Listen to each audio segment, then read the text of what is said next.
Hello ladies and gentleman, आज म तपाईँहरूसँग सेल्सको बारेमा एउटा इम्पोर्टेन्ट कुरा सेयर गर्न चाहन्छु। एउटा रियल लाइफको एक्जाम्पल लिँदा धेरै साथीहरू सेल्सको नाम सुन्ने बित्तिकै रिजेक्सनको डरले पहिला नै पछाडि हट्छन्। तर मेरो विचारमा सेल्स भनेको रिजेक्सनबाट डराएर पछाडि हट्ने फिल्ड होइन। यो त रिजेक्सनलाई पनि स्माइल गर्दै एक्सेप्ट गर्ने फिल्ड हो। सोच्नुहोस्, यदि तपाईँ दिनको 10 जना मान्छेलाई भेटिरहनु भएको छ, स्ट्याटिस्टिकल रूपमा हेर्ने हो भने त्यसबाट 1 जना अथवा 2 जनाले मात्र तपाईँको प्रडक्ट लिन सक्नुहुन्छ। तर बाँकीको 8 या 9 जनाले तपाईँले नो भन्न सक्नुहुन्छ र तपाईँले त्यो नोलाई सुन्ने, एक्सेप्ट गर्ने क्षमता राख्नुपर्छ। किनकि त्यो नो भनेको फेलियर होइन। यदि तपाईँले त्यो रिजेक्सनलाई पोजिटिभ माइन्डसेटले लिनुभयो, रेस्पेक्ट गरेर रिलेसनसिप मेन्टेन गर्नुभयो भने तपाईँले फ्युचरको लागि एउटा ट्रस्ट बिल्ड गर्दै हुनुहुन्छ।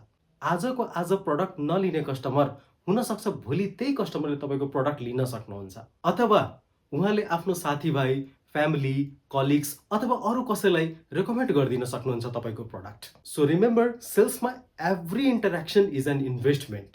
तपाईँ जुनसुकै सेल्स फिल्डमा काम गरिराख्नु भएको छ, insurance, real estate, software, education, banking, automobile वा जुनसुकै फिल्ड, कस्टमरसँग बनाएको रिलेसनसिप कहिले पनि वेस्ट हुँदैन। यो फिल्डमा तपाईँले स्यालेरी अथवा इन्सेन्टिभ मात्र अर्न गरिराख्नु भएको हुँदैन।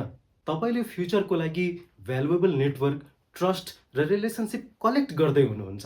र बिलिभ मी, त्यो नै सबैभन्दा ठुलो एसेट्स हो। Money can come and go, but strong relationships continue to create opportunities for years. त्यसैले कसैले नेक्स्ट टाइम नो भन्नुभयो भने उदास नहुनुहोला। स्माइल गर्नुहोस्, थ्याङ्क यू भन्नुहोस्, रिलेसनसिप मेन्टेन गर्नुहोस् र अगाडि बढ्नुहोस्। Remember this, in sales every rejection teaches you something. Every meeting build your confidence and every relationship become an asset for your future. Thank you so much for watching. यदि तपाईहरुलाई यो message मन पर्यो भने यो भिडियोलाई लाइक, शेयर र subscribe गरिदिन नबिर्सिनु होला। See you in the next video. Thank you.